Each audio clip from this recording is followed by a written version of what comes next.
Morning, everybody. Hopefully you can all hear me and see me. If anyone can't, then just drop a message into the chat and we'll check that. But yeah, hopefully you can see the slide on the screen, which is what we're talking about today. And we're going to get kicking off because I think most people are in. If anyone else turns up, we'll let them in as we're going. But appreciate you've all got busy days and you're all here to learn something. So we'll get cracking. Start by just kind of having a cap of what we're going through today. So we'll give you a brief intro to NGC networks, talk about the big switch off, what it is, what the PSTN network actually is and the copper network, what's being switched off and when, what are the challenges to your business, what options have you got for your business, and then a Q&A at the end. I'll mention the Q&A now because I appreciate it's quite a broad topic. So some of you will know a lot about this. Some of you might not know anything about this. The aim of the slides and the webinar are to give you a kind of a high level overview and kind of open your thinking really as to what it is that this means to your business and kind of education on what the whole thing is if you didn't know what it was. But if I've completely missed the mark as to what you came for, pop it in the chat as we're going along and I will pick those up at the end, and we can always schedule a session offline if somebody needs more information than I've got. I'll jump into the next slide then. So who am I? What do I know? Why should you listen to me? I've been with NGC Networks for 5.5 years, been in telecoms for about 15 years, seen a lot of things come and go. Know plenty about the industry, worked in sales, operations, commercial, you name it. I've worked in most of it in telecoms, understand a lot of it, and my role is to keep understanding what's happening, when it's happening, and help the business and help the businesses that we work with.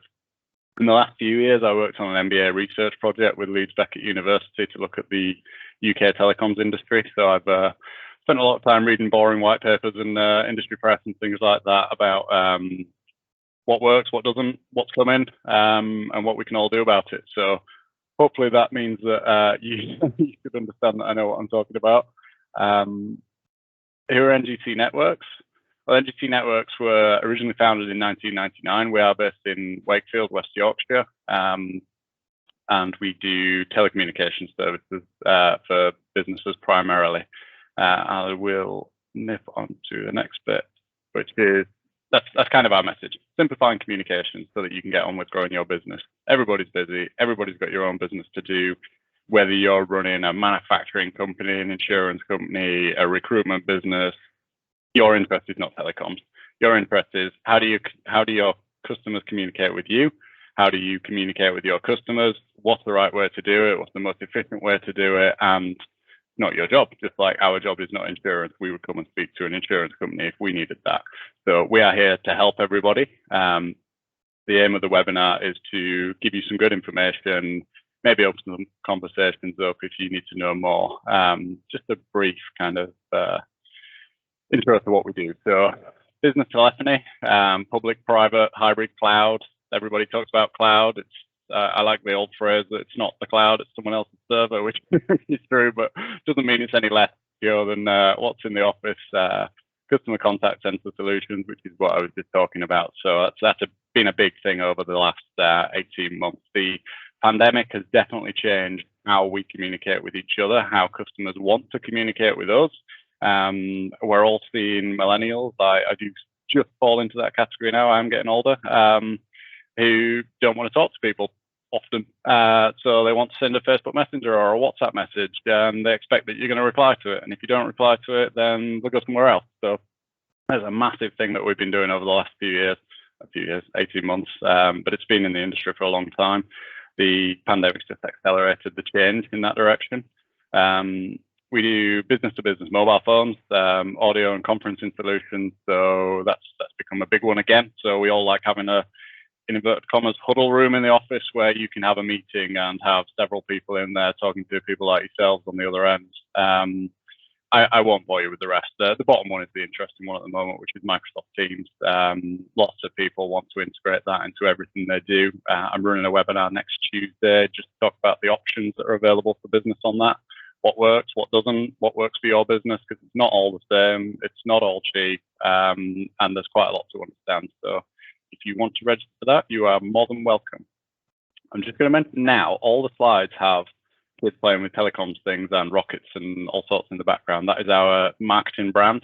We like it. We think it's funny. It's kind of pulling the brand of simplifying communications. So I was just giving anyone a heads up that's wondering why the next slide has a child with a rocket strapped to his back. But I do like that one. So 2025, the big switch off. What is it? Obviously, we put a nice title of the big switch off just to get you guys to register to kind of look at what we're actually talking about. We'll go on to what it actually is. So BT Openreach is switching off the PSTN network. The PSTN network is the copper network. So for those of you that don't know, it's traditional telephone lines, PSTN, ISDN, and they're aiming for December 2025 for the big switch off. That is the big announcement. They did announce this back in 2015.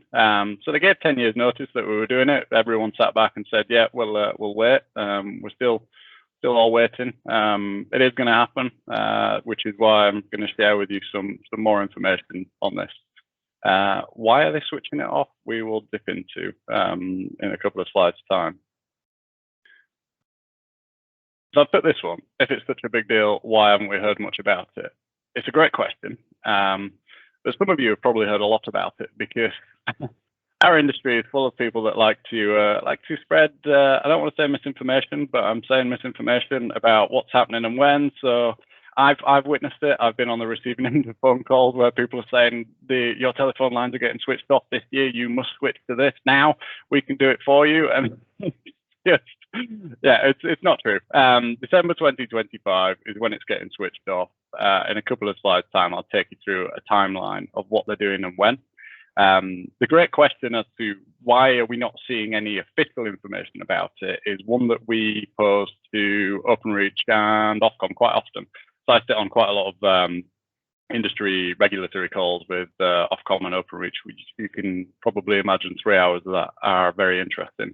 And we're all saying the same thing, which is when the analog TV network was switched off, you couldn't turn a corner without seeing something about it. It was literally all over the news. And Openreach and Ofcom, whether it's a budget thing, whether they just can't be bothered, they're all saying that the telecoms resellers, so people like NGC networks who deal with the businesses, deal with the customers, are the ones that have the relationship. So they're relying on us to push the message out, which is why you see the misinformation, because it's kind of free reign as to do what you want.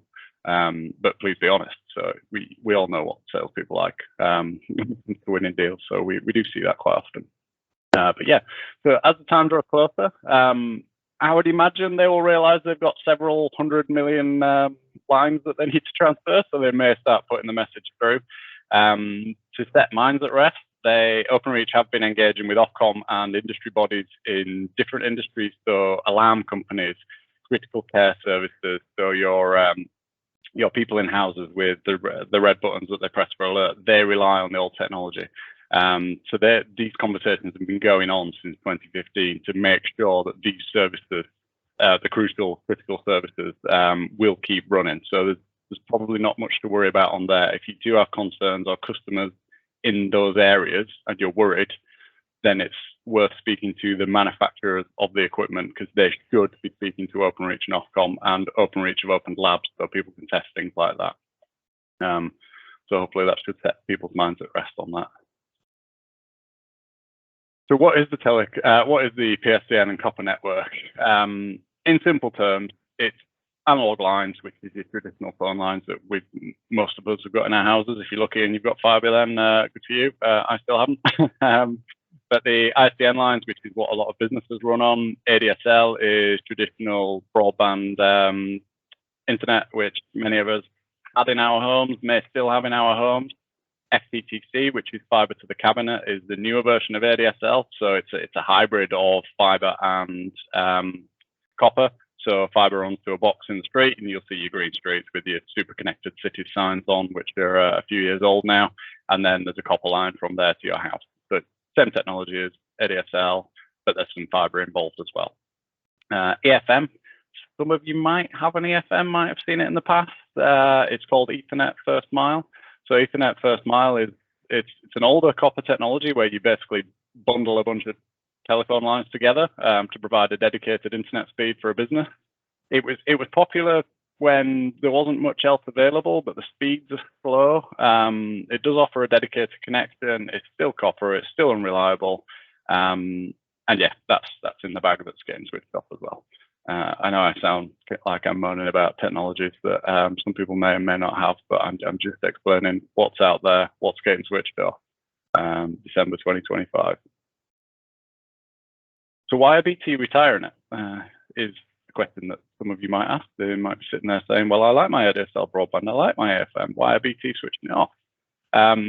First one, probably the main reason. It's expensive to maintain. It was built in the Victorian era originally. There's a lot of old stuff out there. I don't know if you've ever driven past an OpenReach engineer in a cabinet and seen the spaghetti junction of copper wires in there. That's one of the reasons why you get so many faults on lines, because if they do know where it goes, they're not entirely sure where it ends up, which is a lot of the case.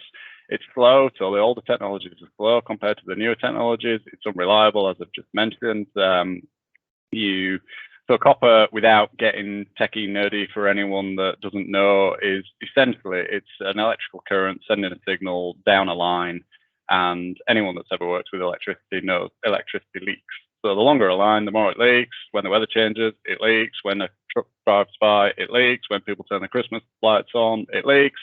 It doesn't work for internet for the modern era. We in Britain are slower than a lot of the rest of the world because we built our network early. So we built our network early with the Industrial Revolution. A lot of people came a bit later. So people came to the party and dug the streets up and just put fibre straight in. So you will see metrics saying at Amsterdam you can have 10 gig to the door and things like that, and you can't have 10 gig to the door at home in Britain because there's more of us. We've already got an infrastructure and we need to change it. So it sounds corny, but it's a once in a lifetime technology change, and everything is going and everything will change. Whether we see this in the news or not is still yet to be seen. The last one, it's not energy efficient. I missed the not future-proof one, but I'll come back to that. So not energy efficient, sending, as I just explained, sending an electrical current down a copper line where it loses that current all the way on the way to where it goes. Not an efficient way to run, especially with the government's targets for doing carbon neutral. Whether the government do that or not, we will see. But this is part and parcel of it. They're funding Ofcom and OpenReach to go for this. The future-proof one, as I said, the network was built a long time ago. If you put fibre in now, then fibre is a glass pipe that you send a laser down. As the technology changes either side of it, you upgrade the technology either side of it. You don't necessarily have to change the line. So the digging roads up eventually might stop. I know we're all sick of roadworks, but yeah, it's future-proof. So it might be 1 gig now. In 2 years' time, there might be a new technology. You change the laser on one side, change the laser on the other side, and then it's 10 gig, then it's 100 gig, and who knows where we'll end up. But that's where the future-proof comes from with the IP technologies. I will keep moving on to the next slide. So what's happening and when, and what's already happened? So as I mentioned, 2015, OpenReach formally announced the switch off, mainly to industry. So we all knew it was coming. That's probably when you started getting your telesales calls saying ISDN's being switched off at the end of the month. Please sign here. June 2020, which was only last year, OpenReach announced the first stop cell. I'll come on to what stop cell means when I finish the slide. Then December 2023 will be the national stop cell, and then December 2025 will be the switch off. So stop cell is BT OpenReach. Some providers are following suit, but for the main, most of us got BT lines. BT are saying from, well, they're starting to serve 12 months notice on it now, but from December 2023, if you are in an area where the exchange is fibre enabled, you will not be able to order new analog lines, order ISDN lines, modify the ones you have. You will have to put fibre or a new technology in. That's what they're saying. So they're not switching it off. They're just saying from that date, you will not be able to order any more, modify the ones you've got. You will have to put the new technology in. What they've started to do is, because obviously they can't upgrade every exchange in December 2023, they're doing them all ahead of time. they've decided it's sensible to start getting the message out, to start doing the work. They're taking an exchange-based approach where they're going around exchanges around the country, doing, I say one at a time, but I think there's 56,000 exchanges, so they're clearly doing more than one at a time. And they're serving a stop sell notice, 12 months notice on the exchange. So the first raft of these was sent out in June 2020, and it's very random. It's all over the country, so they're picking random ones. They've done 3 more waves since, where they say in 12 months' time, if your house, business premises, office, whatever it may be, is able to get fiber, you will not be able to order new analog lines, order ISDN lines, modify the analog lines and ISDN lines that you've got. So they have started to serve the 12 months notice. If you don't have fiber, this is where it gets really confusing. If you don't have fiber available to your premises, then they can allow you to talk to someone like us about getting fiber there, or they will say, we're not going to switch you off until something's there. So it's a bit of a mixed message. But the aim is that the national stop sell will be the hard cut line in December 2023. In the meantime, they're serving 12 months notice on exchanges for stop sell. So just remind everyone that stop sell, that's not switch off. So if anyone phones you up, or if anyone thinks that I'm saying that you're all getting switched off in 12 months time, that's not the case. You just can't order new stuff in certain exchanges. And if you want to check what you've got, give someone like us a call. We will look into it for you. We're certainly looking at our existing customers now to see what's available. So we get the notifications from Openreach. We speak to Openreach about what our customers have got, and then we speak to the customers as required through our account managers. But if you're not sure about yours, speak to us, speak to your provider, and just make sure that you're aware of what's going on and when. Feel free to screenshot the slide, but I will share the slides afterwards in case you do want to kind of shove that in someone's face and say, no, Andrew at NGC says you're not switching it all off in a month's time, so I'm not signing your paperwork. It sounds like I hate salespeople, but I don't. So what challenges does this present to your business? Good question. Different for every business. I'll move on to what you need to start to think about.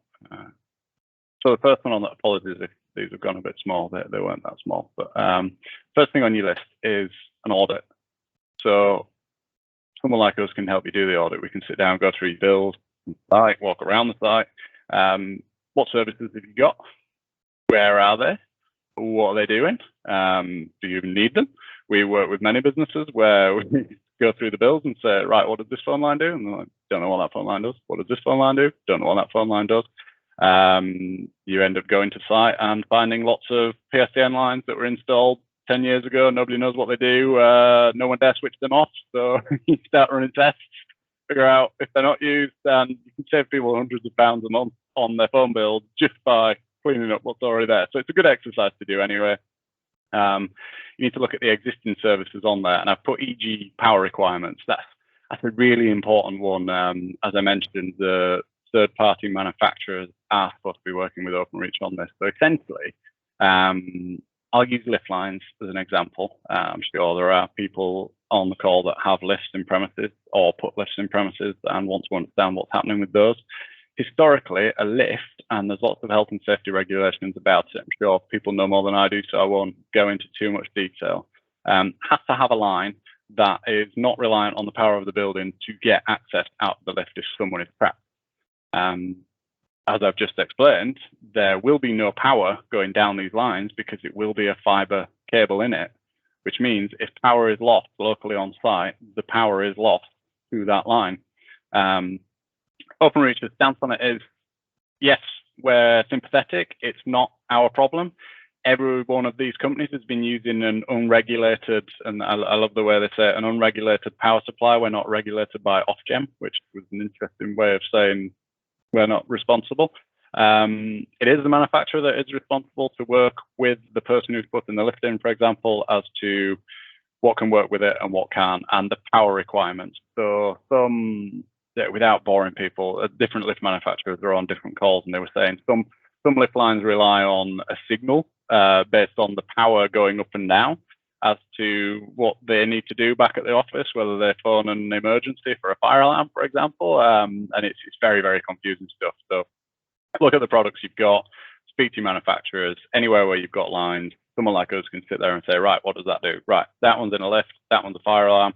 Let's talk to those manufacturers. Let's figure out what solutions you can put in. And then look at alternative solutions, obviously. And then if you've got stuff that you need to change, some of you might be sitting there all smug saying, well, I've got a lease line, all my SIP channels are on my lease line, I don't have any analog lines. Fantastic. I mean, someone like us did a great job of working with you to upgrade what you've already got. But if you haven't, now's the time to start thinking about it. It's 2021, it's nearing the end of 2021. We all know how quick the last 18 months have gone, so now's the time to start thinking about it, especially if random things happen again, like things that have happened recently that we won't mention on this call. And I think that's it for that slide. As I said, I do talk fast, I do ramble. If you've got questions stacking up, if I'm completely missing the mark for you, just let me know at the end and we'll run through stuff. So what options have you got for your business? I've suggested what you should start to do. That you're all sitting there saying, yes, Andrew, that's all very well. We've been through our bill. We know that we've got 20 analog lines, but what can we do with it? So this is where we're looking at what there is. So the audit, I go back to the engage early. So engage someone like us early. And if you've got an internal specialist, fantastic. Engage your internal specialist early. Talk to them about what you've got, when you can change it, what you can change it to, and we all need to start doing it. We've still got some analog lines in our office. We've probably got ones that we don't need, but we can't all turn around to providers, to BT, in December 2025 and say, I want to switch this, because there will be hundreds of millions of lines that need switching. BT are threatening that come early 2025, they will start to do forced migrations, where they basically say, if you've ignored 3, 4, 5 phone calls, emails, letters from various providers, then we will just switch your lines off and put them onto something else. None of us want to be in that situation.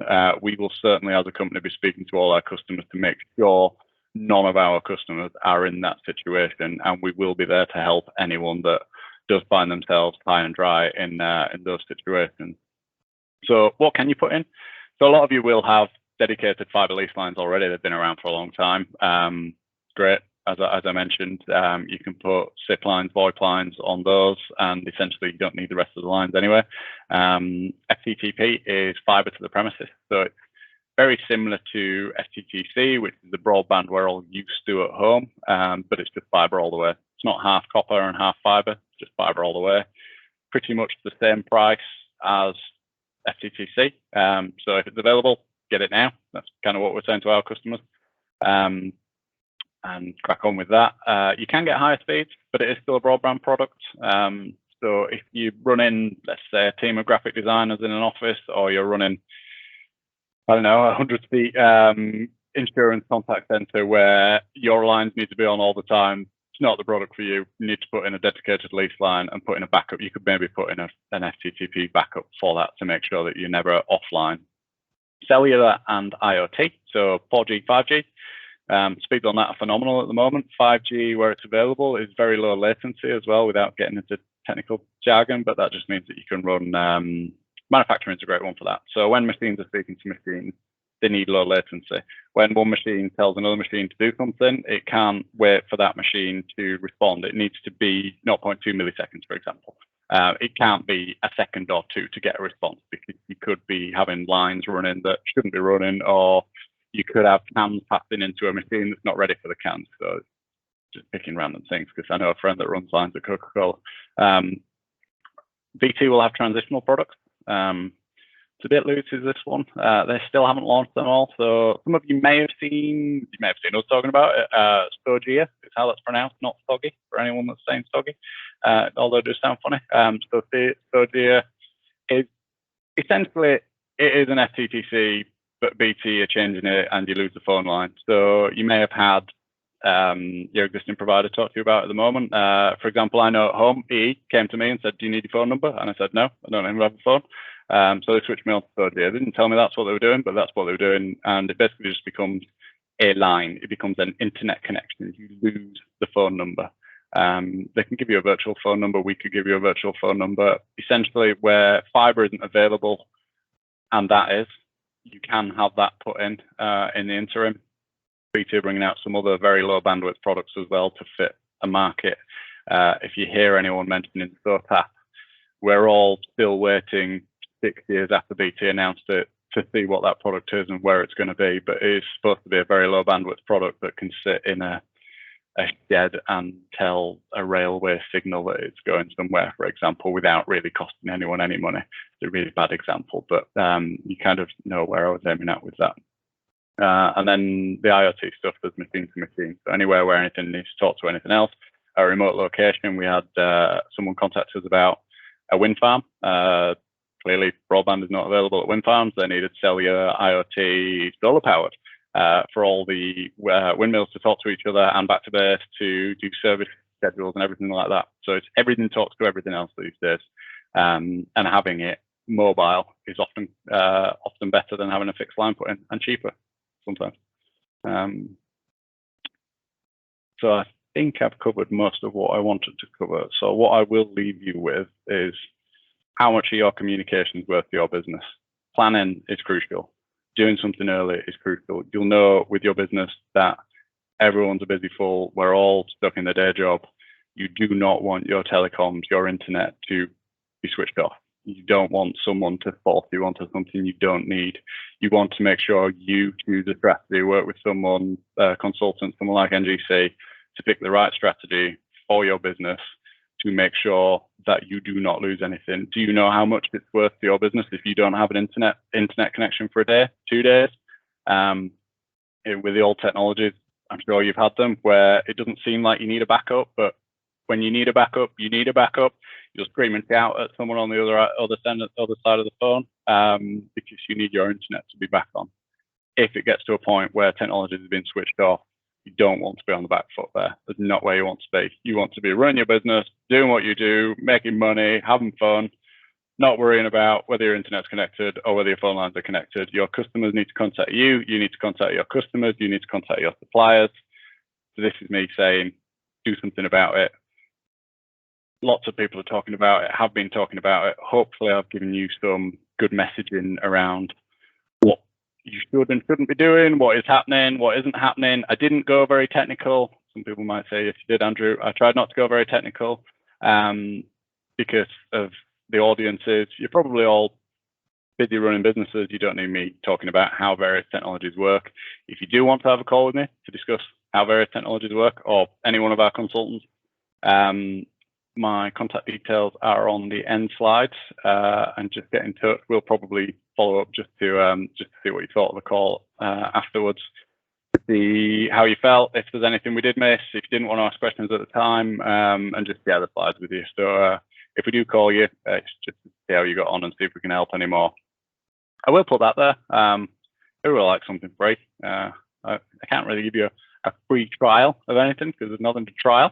But we will give you a free consultation so we can have an initial sit down with you, look at what you've got, discuss a potential strategy moving forward, look at what's at risk, what's not at risk. We can look at the lines you've got that are coming up in exchanges that have been served notice or will be served notice soon. And yeah, we just work together and figure out a plan for your business. And I will leave you. Oh, the cogs are turning. They didn't used to turn. That's good. Yep. So my contact details are on the slide. And I will now have a look if anyone did ask any questions. Let's have a look. So Nigel has asked, can existing phone numbers be ported? The answer to that, Nigel, is yes. They can all be ported. Telecoms companies for a long time have had porting agreements in place due to Ofcom regulations. So we can port existing telephone numbers onto new technology. Simple as that. I'll just give it a second. See if anyone else has got any immediate questions. Hopefully that answered your question, Nigel. If it didn't, just drop another one in or drop me an email afterwards. Just give it another minute. But for anyone that is bored of listening to me, you are welcome to leave now. I did put the webinar in for 45 minutes, but I knew that I'd get through stuff. So I'm in no rush. I can hang around if there are questions, but you don't all have to hang around. If you do have questions, I'll just say just pop them in the chat because the admin portal has disabled voice and video because it's a webinar rather than a normal Teams meeting. A couple of people are typing, so we'll hang on.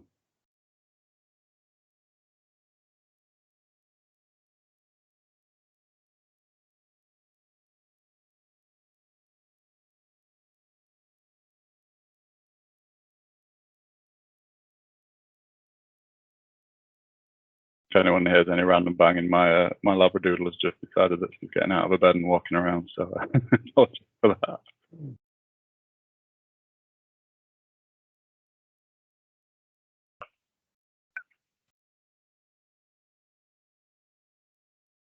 Graham, I can see you've popped your hand up. The webinar, because it's set at admin level, won't let me switch on your microphone or your webcam, so if you can just drop it in the chat, if that's all right, please. So I've just got one from Victoria, and I'll read that to myself, and then I'll read it out loud.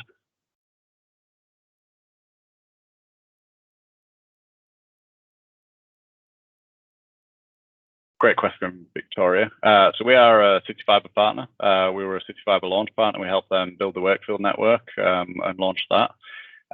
City Fibre is, I probably should have mentioned actually that it's quite a big miss for me. Openreach are not the only ones building a fibre network. There are many companies building fibre networks all over the place in the UK. It's exploded in recent years.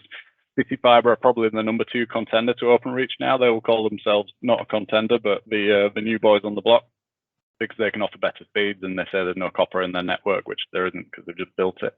So yeah, fibre is the best way forward. BT aim to have the entire country fibred, or 85%, which is what they call the entire country fibred by the late 2020s. And voice over the internet is, yeah, so you'll hear voice over the internet, VoIP, or SIP. They're all one and the same thing, which is essentially how I'm talking to you now. Is my voice is transported through voice over IP. So IP is technology, my voice is going over it. So yes, Victoria, City Fibre, great company to work with, lots of fibre options, reasonably priced, and yes, you can put your telephone line over the fibre that they're putting in. We're happy to talk to you about what you need to do. If you need to, feel free to send me an email to follow up, or if I answered your question, then great. If I didn't, let me know. And I don't think anyone else is typing, so, oh, Victoria's coming back to either tell me that I missed the mark or thank you. Thank you, there we go. So with that, if anyone's got any more questions, my details are on the screen. If you'd like a follow-up call, or if you want to tell me it was good, or if you want to tell me it was boring, then drop something on LinkedIn or send me. Graham has just sent a message through. I'll read that. Can I offer advice for switching over for domestic users?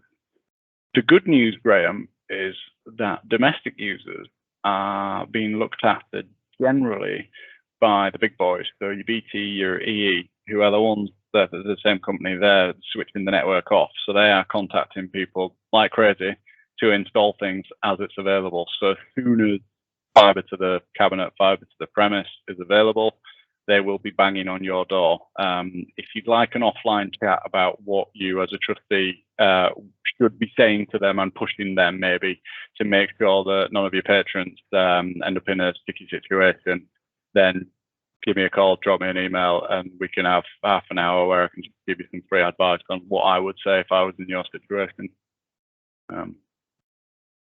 Hopefully that answered that question. We've got another one typing now, so just give it another minute.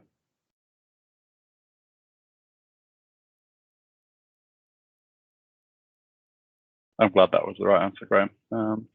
What about analog handsets? Do these need changing? On the most part, Nigel, yes.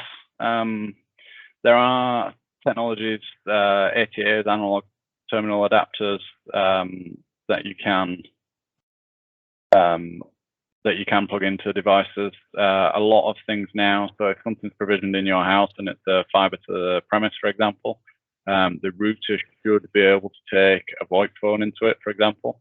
If you've got a long line extension, then there are things. BT are saying they won't support them, but Cisco, for example, make an analog terminal adapter, which means you can plug an analog device into an IP router, for example, and it may continue to work. But the device itself, depending on the signal it's using, without getting too in depth, may or may not offer the right thing when it gets to the IP bit. So speak to your provider, speak to someone like us about specific requirements on that, because I don't want to say a blanket yes or no, because some work, some don't. So yeah, hopefully that answers that one. If it doesn't, send me an email or give me a call, and we can run through that and see what you've got.